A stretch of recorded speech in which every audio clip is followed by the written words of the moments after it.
E hoje eu queria falar para você a respeito de seguir a Jesus como família, em casa. Como seguir Jesus como família? Como que deve ser a nossa casa, se a gente deseja que Jesus esteja lá como aquele que vai à frente? E eu sei que essa parábola aqui, o propósito que Jesus contou, não era necessariamente falar sobre família. Mas eu queria que a gente olhasse para ela hoje e focarmos principalmente como viver esses princípios que ele coloca aqui na nossa casa, na nossa família. Então, Lucas 11, ou melhor, 15, a partir do 11. Disse mais: certo homem tinha 2 filhos. O mais moço disse ao pai: pai, dá-me a parte dos bens que me cabe por herança. E então o pai repartiu seus bens entre eles. Poucos dias depois, o filho mais moço, juntando todas as suas coisas, partiu para um país distante, deve ter ido para a Suíça. E lá desperdiçou seus bens, vivendo de modo irresponsável. E depois de gastar tudo, houve naquele país uma grande fome.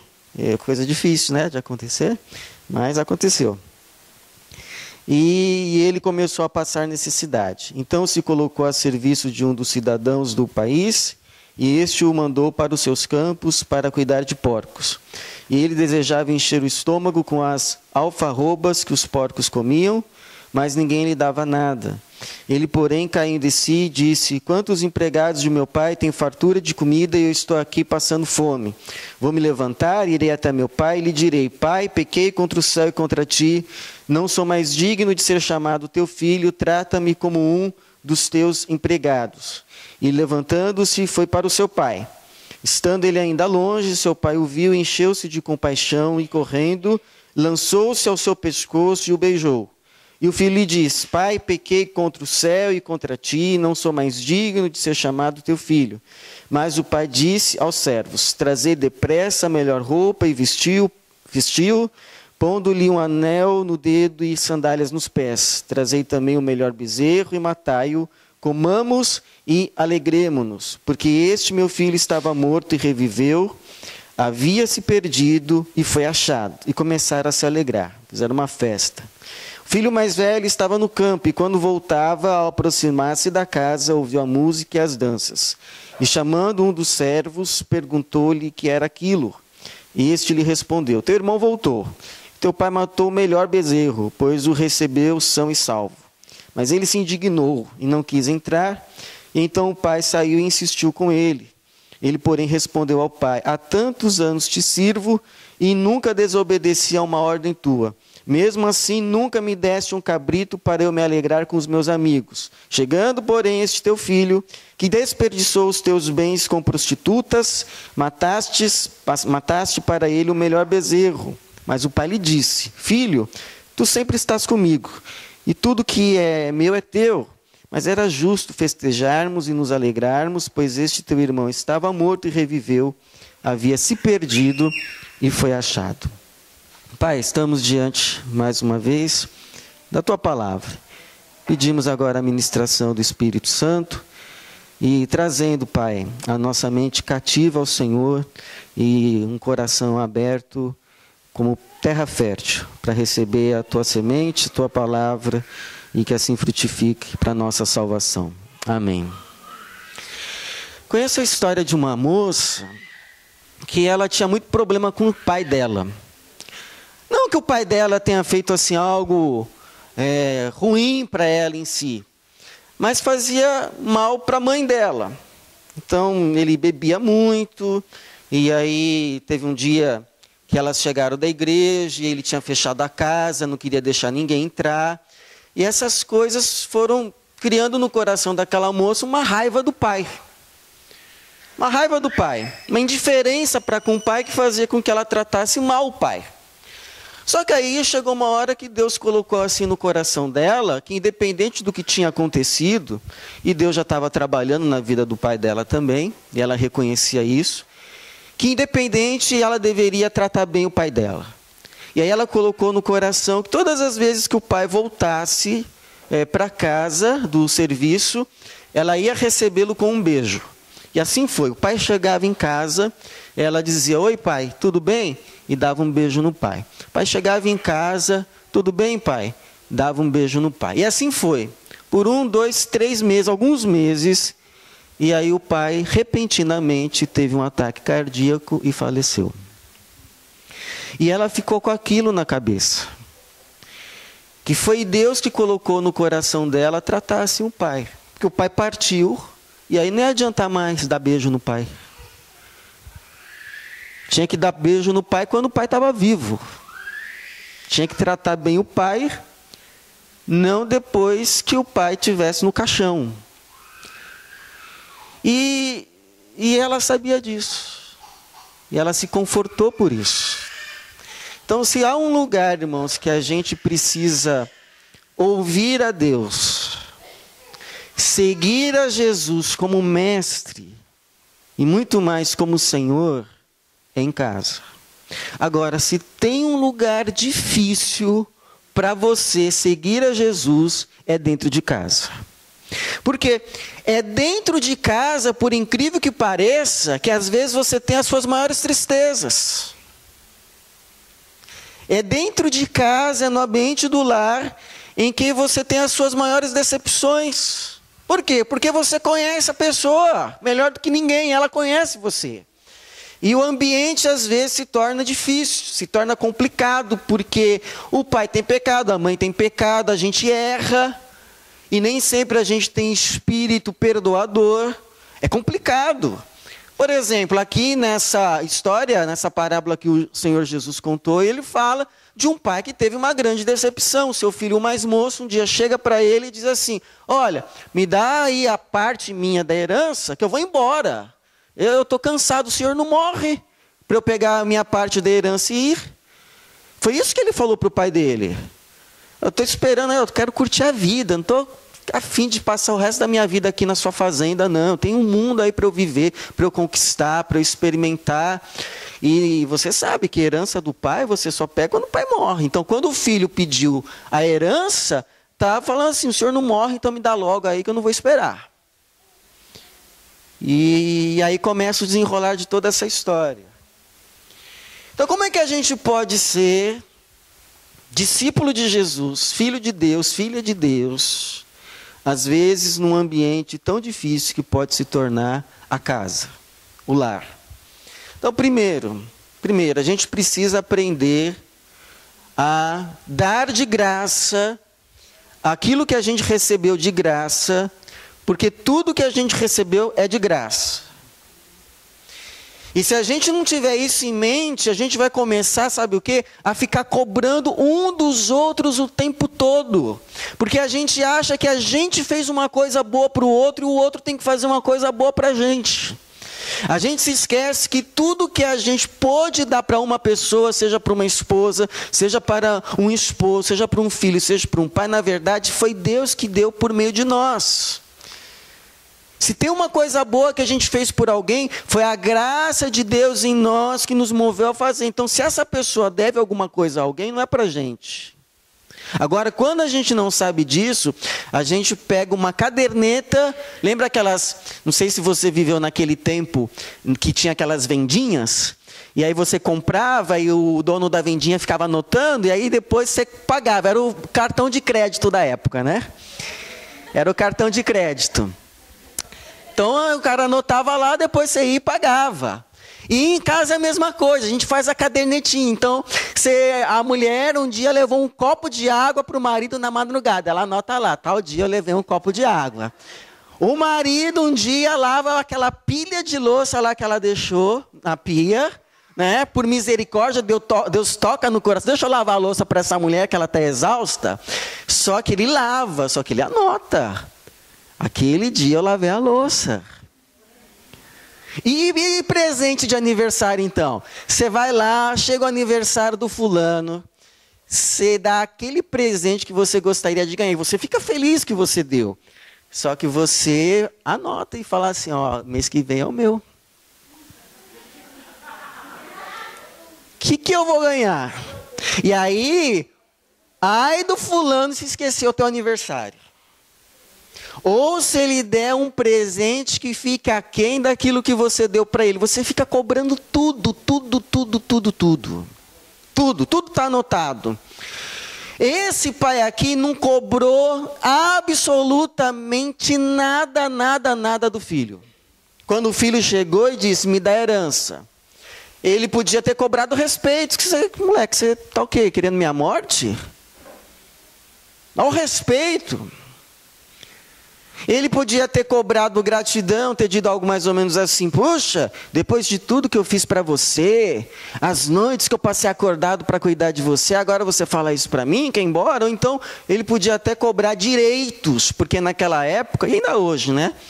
Era responsabilidade, mas era uma responsabilidade civil dos filhos cuidarem dos pais na velhice. Então ele poderia ter dito assim, você pode ir, você pode curtir a sua vida, mas não se esqueça que você tem uma obrigação para comigo.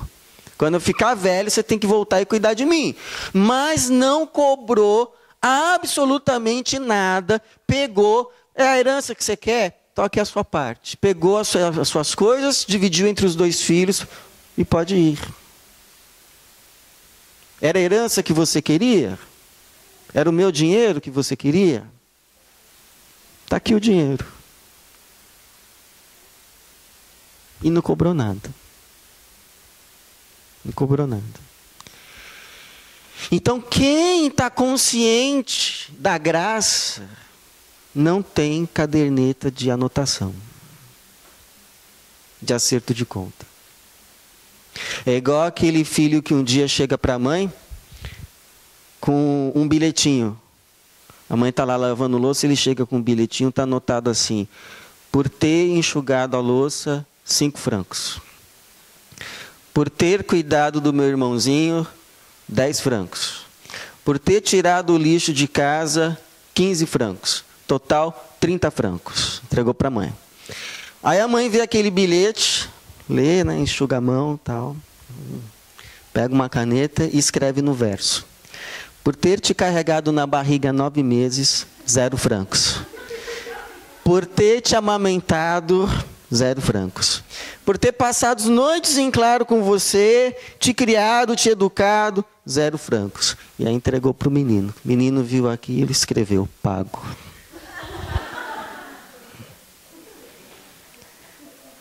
Segundo, não feche as portas da graça para ninguém. Não feche as portas da graça para ninguém. Estava lá embaixo agora há pouco, no meu gabinete improvisado. E aí chegou a Tati lá, eu estava lá escrevendo e tal, ela ficou um pouquinho, saiu e eu falei assim, ó, antes de você ir, vamos orar. Só que ela não ouviu. Só que ela deixou lá a bolsa. Falei, bom, se ela deixou a bolsa, com certeza ela vai voltar. Então, quando a pessoa fala que sai, que vai embora, mas deixa as coisas, você olha assim e fala, ela foi, mas volta. Ela vai vir pegar as coisas. Agora, quando a pessoa sai e leva tudo, você abre o guarda-roupa, não tem nada, nenhum fio de cabelo no meu paletó, lembra da música? Aí você fala assim, fulano não volta mais. Diz que aqui na Suíça é assim, né? Se você deixa um dinheiro na conta, você vai embora. Alguma coisa assim que eu já ouvi. Agora, se você leva todo o dinheiro... E o menino aqui, ele fez exatamente isso. Ele não deixou nada. Não deixou nada. Olha que diz aqui o versículo de número 13. Poucos dias depois, o filho mais moço, juntando todas as suas coisas, partiu. Foi embora, deixou nada, nada, pegou tudo, tudo. Foi embora. E aí eu fico imaginando às vezes a cena, né? O menino lá com a mala cheia, sai pela porta, bate a porta, nem olha para trás. Aí vai lá o pai, abre a porta de novo, coloca um pezinho assim na porta e deixa a porta aberta. Na esperança que um dia que o filho que passou por aquela porta para ir, vai passar pela porta para voltar. O pai deixou a porta aberta para o filho sair, mas também deixou a porta aberta para o filho voltar. Sabe por que você precisa deixar a porta aberta? Tanto para uma pessoa sair, quanto para a pessoa voltar? Porque às vezes a pessoa precisa sair mesmo, com um coração duro, para depois voltar com um coração quebrantado. Às vezes ela precisa sair com um coração arrogante, para depois, quando voltar, voltar com um coração humilde. Às vezes ela precisa sair com um coração cheio de pecados, para depois voltar com um coração arrependido. E segundo, você precisa deixar a porta aberta, para ela saber que por mais longe que ela tenha ido, ela pode voltar. Eu ouvi uma vez uma história que sempre tocou no meu coração. Foi de um filho que foi preso. Grande decepção para a família, grande decepção para o pai. Aí chegou o dia da libertação e ele, pensando se podia voltar para casa ou não, ele escreve uma carta para o pai dizendo: olha, eu vou passar de trem em frente à casa e aí eu vou olhar para a nossa casa. Se tiver um lencinho branco em cima lá da nossa árvore, então eu vou saber que é um sinal que eu posso voltar, que o Senhor me recebe. Agora, se eu passar e não tiver lencinho nenhum, eu vou seguir viagem, vou seguir a minha vida, porque o Senhor tem todo o direito de não me receber, o que eu fiz foi ruim, foi errado, e eu tenho que arcar com as consequências do meu erro mesmo, eu vou me virar. E aí ele pega o trem de volta para casa, e quando ele está chegando perto de casa, ele está com receio de olhar, ele está com medo. E aí ele pede para a pessoa que está ao lado na janela olhar. Ele falou assim: olha, daqui a pouco vamos passar por um lugar assim, assim, assado, tem uma casa amarela, e você pode fazer um favor para mim? Na frente dessa casa tem uma árvore. Olha para mim, por favor, se na árvore tem um lencinho branco. Ah, tudo bem. E aí o trem vai passando, chega perto, cruza a casa, e aí ele pergunta: então, você viu, tinha um lencinho branco? E aí o rapaz fala assim: eu não vi lencinho branco nenhum, mas tinha um lençol branco na árvore. Lençol. Isso é graça. É você não tratar o outro como o outro merece. Assim como Jesus, como Deus, não trata a gente como a gente merece. O Salmo diz assim: o Senhor não nos trata segundo as nossas transgressões. Porque se fosse nos tratar segundo as nossas transgressões, não tinha mais nenhum aqui para contar a história. As misericórdias do Senhor são a causa de não sermos consumidos. E elas se renovam a cada manhã. Se a gente está aqui ainda, é porque a cada manhã da nossa vida, a misericórdia do Senhor se renovou. E essa mesma misericórdia que se renova sobre nós, Deus deseja que ela se renove sobre outros. É assim que resplandecemos a glória de Deus na nossa casa. A sua graça, a sua misericórdia, o seu perdão. Porque, irmãos, não tem família perfeita. Não tem aquela, sabe aquela família de propaganda de Doriana, de margarina? É só na propaganda, irmãos. Dentro de casa tem erros, tem decepções. Uma casa só vai continuar como casa se tiver, sabe o quê? Perdão.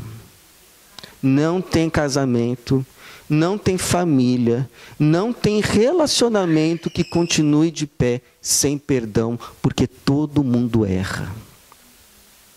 Eu erro, você erra, eles erram. Terceiro, que a sua casa seja um ambiente então de graça, de misericórdia e de perdão. Que a sua casa seja o melhor lugar para o teu filho, para a tua filha, para a tua esposa, para o teu esposo voltar.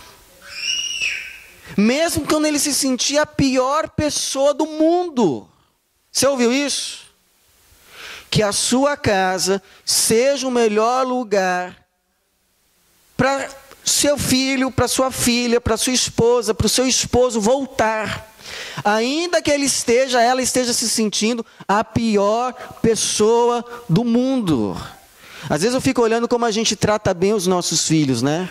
Como a gente cria eles num ambiente assim, parece que é uma redoma, onde só tem amor, só tem carinho, só tem graça, só tem providência. E eu vejo isso em casa, eu fico pensando, sabe o que me preocupa? É que um dia eles vão sair do ninho. E lá fora do ninho não tem toda essa graça. Não tem todo esse amor. Então lá fora do ninho, fora da redoma, os nossos filhos vão se encontrar com pessoas que vão querer se aproveitar deles. Que quando eles errarem, não vão ter compaixão deles. Que vão desprezá-los. Que não vão dar para eles o mesmo valor, não vão tratar eles com o mesmo carinho, com o mesmo amor que a gente trata. E eles vão experimentar lá fora dias difíceis. E eles vão errar também. Eles vão errar. Mas sabe o que eu quero? Eu quero assim, que quando o meu filho um dia, se por acaso ele seja despedido, lá numa firma, se um dia ele leve aquele fora clássico de uma menina, sabe aquele fora clássico, eu gosto de você como amigo. Te acho bem legal, mas é só amizade.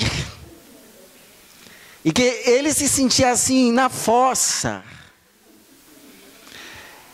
Ele volte para casa. Ele não tem que ir para a casa de um amigo. Ele não tem que ir fazer uma coisa ruim. Que ele sabe, eu posso voltar, eu posso contar para o meu pai, eu posso contar para minha mãe. E eu sei que eu vou receber um abraço. Eu vou receber uma oração. Eu vou receber um aconchego. Porque lá tem pessoas que me amam.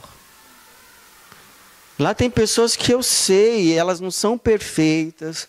Às vezes a gente tem os nossos desentendimentos, mas eu sei que elas me amam. Eu sei que elas me amam. E é para lá que eu vou voltar. Esse moço aqui, não pense que ele voltou porque ele assim se arrependeu. Alguns dizem que ele voltou porque estava passando fome. E ele diz assim, ele mesmo fala, eu aqui querendo comer comida de porco, e lá os empregados do meu pai, eles têm do bom e do melhor, eu vou voltar lá e vou pedir para ser um empregado. Bom, tomara que ele tenha se arrependido, quando a gente chegar no céu a gente pergunta para ele. Mas o fato é, a questão é, que ele sabia que ele podia voltar para casa. Tanto sabia que ele voltou. E diz que quando chegou, mas não estava nem... Diz que o velhinho toda manhã acordava, ia lá para aquela porta que ele tinha deixado aberta com um pezinho, e ficava olhando no horizonte, para ver se via no horizonte uma silhueta reconhecível, a do filho. De manhã a manhã, o velhinho lá olhando, nada. O velhinho olhando, nada. Filho lá, né? Mas um dia ele olha e avista. Lá no horizonte, quase irreconhecível, maltrapilho, mal cheiroso. E diz que o filho nem chega no portão, porque o pai podia pensar assim, tá voltando, né? Deixa voltar, eu vou deixar entrar, mas ele vai ouvir. Vai ouvir, é claro. Comigo não é assim não. O pai está pensando o quê? Mas diz que o menino nem chegou no portão, o pai... E naquela época, velho não podia correr, mas não é por causa de artrose, não é por causa de respeito. Velho não corria. Assim, velho que corria era visto assim de uma... Por que está correndo? Isso aí não... Mas o velhinho não queria saber de nada, deixou lá tudo e saiu correndo. E antes do filho, o filho tinha feito todo um discurso, né? Preparado, o que ele ia dizer e tal. Antes do filho tirar o papel do bolso para começar o discurso, o pai agarra o pescoço dele, beija. E aí o filho começa a falar, pô, eu pequei contra o céu, contra ti e tal. E o pai nem ouve. Não precisa. Meu coração está aberto para você. Não precisa de nenhuma chave, não tem senha. Não tem segredo. Eu amo você. Você voltou, é o que importa. E aí o pai fala para trocar aquelas roupas, colocar roupas novas no filho. Fala para colocar sandália. O menino estava descalço. E quem andava descalço na época era escravo. Filho andava com sandália. Então, coloca sandália porque eu estou restaurando ele. A mesma posição que ele tinha quando ele saiu. Posição de filho, continua sendo meu filho. Coloca um anel no dedo dele para todo mundo que olhar para ele nessa casa, saber que é meu filho e respeitá-lo como um dos chefes aqui da minha casa. E olha, lembra aquele novilho lá que a gente estava preparando para uma ocasião especial? Pois é hoje. Mata, vamos fazer uma festa. E recebeu o filho. Então, quando há no coração de e Deus espera que seja o teu coração, graça, não há situação, por pior que tenha ficado, que não possa ser restaurada. Não tem. Porque onde abundou o pecado, superabundou a graça. Eu já contei uma vez essa história de um pastor que viveu isso. O pessoal começou a sair da igreja, uma família, não vinha. Tá, aí um dia o pastor liga, porque você sabe que Deus, o inimigo, ele não vai fazer as desgraças na sua vida de uma hora para outra não, aos poucos, viu? Aos poucos. Você já ouviu aquela história lá da rã, que se você esquentar a chaleira com água quente e jogar ela lá, ela vai pular. Mas se coloca a rã lá com água fria e começa esquentando aos poucos, ela frita. Ela cozinha. Aos poucos. Então, um dia o pastor resolve ligar, e aí a mulher atende e fala assim, pastor, a gente está passando uma situação terrível, a nossa família está destruída, eu descobri que o meu marido me traiu, e aí como vingança eu traí também, e aí os nossos filhos saíram de casa, está uma bagunça aqui, o diabo acabou com a nossa família. E aí o pastor falou, irmã, então se volte você para Deus, tem que começar com alguém. E aí eu não queria saber e tal, e desligou e continuou lá, só que um dia, ela lá com aqueles chats de relacionamento, bebida e tal, uma hora... Porque quem é de Deus, uma hora o coração quebranta. Uma hora acorda. Uma hora a ficha cai. E fala, o que eu estou fazendo aqui? Isso aqui não é para mim. A minha vida é outra. Minha vida é com Deus. Minha vida é com a minha família. É com a minha esposa, é com o meu marido, é com meus filhos. O que eu estou fazendo aqui?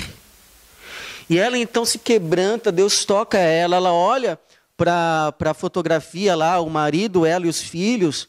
E ela põe a mão na cabeça e fala assim, meu Deus, o que aconteceu com a nossa casa? E aí nisso, e ela se ajoelha, até onde eu posso me lembrar, ela se ajoelha, ora, o telefone toca, e é o marido. E aí vem aquele impulso, de começar a falar um monte, mas ficou quieta. E começa a falar assim, fulano, onde que você está? Olha, nem precisa me responder.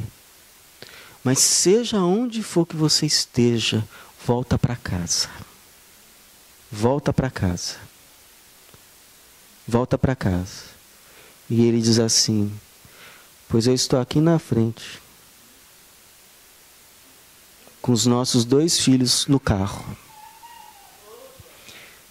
E aí eles entram, ligam para o pastor Jimenez, ele chega naquela casa e o menino mais velho diz assim, pastor, eles estão lá, os 4 no sofá. Pastor, ore pela nossa família, porque hoje Deus está restaurando a nossa casa. Não tem. Onde abundou o pecado, superabundou a graça de Jesus. E na nossa casa tem que ter essa graça. Para que quando um errar, tenha coragem de pedir perdão. Tenha coragem de confessar. E aí haja o milagre. Haja o milagre da graça. O milagre do perdão. O milagre da restauração. Não deixe de acreditar na graça de Jesus, porque foi por isso que ele morreu na cruz. E essa graça, a cruz tem que estar no centro da sala. Sala de estar, tem que estar lá a cruz, a graça de Jesus. E que a gente aprenda, em quarto lugar, irmãos, seguindo Jesus em casa, a valorizar mais as pessoas do que as coisas. Porque sabe a diferença entre um filho e outro aqui, dessa história? A única diferença é que um foi e o outro ficou. Porque os dois pareciam amar mais as coisas do pai do que o próprio pai. Por quê? Porque o outro saiu de casa pedindo o dinheiro. E o outro ficou bravo da vida com o pai. Por quê? Porque o menino voltou, o irmão dele, e o pai mata o novilho gordo justamente para ele, não pro que tinha ficado. E ele vai ainda falar assim, olha, eu fiquei com o Senhor a vida toda, e o Senhor nunca deu um novilho para eu matar aqui, fazer um churrasco com os meus amigos. Filho, era novilho que você queria? Pedisse, é teu. Então, me parece que esse menino se amava. O pai amava não menos, não mais que as coisas. Porque quando a gente ama uma pessoa, a gente fica feliz quando ela está feliz e triste quando ela está triste. O menino viu o pai morrendo de felicidade e ficou triste. Se ele amasse de fato o pai, ele ia ver a alegria do pai, e ia falar, graças a Deus aquele maltrapilho voltou, mas tudo bem, meu pai está bem agora. Meu pai está feliz, que eu não aguentava mais ver o meu pai chorar, não aguentava mais ver o meu pai definhar por causa dele. Então tudo bem, errou, mas graças a Deus pelo meu pai que agora está feliz. Então eu te pergunto, na sua casa, se dá mais valor para as coisas ou para as pessoas? Então vou fazer algumas perguntas. Uma pergunta para os adolescentes. Os adolescentes aqui. Pergunta seguinte. Você, quando precisa do teu pai, da tua mãe, para levar, para buscar, para pedir alguma coisa, você procura o pai. Mas quando você não precisa, você procura? Ou não tem tempo? Está sempre lá no celular, internet, passeios, amigos. Diz que um jovem uma vez contou o seguinte, que estava numa época de Copa, e eles iam assistir um jogo do Brasil, o pai falou para ele assim, filho, assiste o jogo comigo? Aí ele disse assim, pai, não vai dar, porque eu marquei com os meus amigos de assistir com eles. E aí foi assistir com os amigos e deixou lá o pai, né? E aí só que hoje ele, já velho, ele conta assim, que ele se arrepende de não ter assistido aquele jogo com o pai. Porque aqueles amigos não ficou nenhum. Mas ele não se esquece até hoje que ele poderia ter assistido o jogo da Copa com o pai dele. Uma pergunta para os maridos. Você trata melhor a sua esposa ou o seu carro? Porque eu já ouvi assim, que tem esposa, quando vê o marido cuidando do carro, fala assim, como eu queria ser aquele carro. Toda essa atenção, todo esse lindo. Pergunta para as esposas. Se teu marido um dia perder tudo,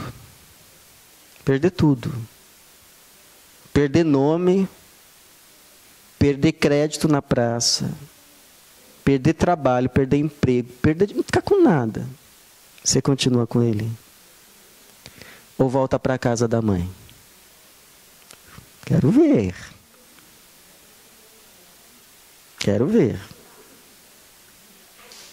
Aconteceu isso na minha família. Meu pai perdeu tudo. Tinha uma empresa lá com os funcionários, perdeu. Aí ele conta que um dia chegou para minha mãe e disse assim: olha, você não precisa ficar comigo. Se você quiser, você pode pegar os nossos 2 filhos e voltar. Só que ela disse que ia ficar. E foi por isso, talvez, que ele encontrou forças para começar de novo.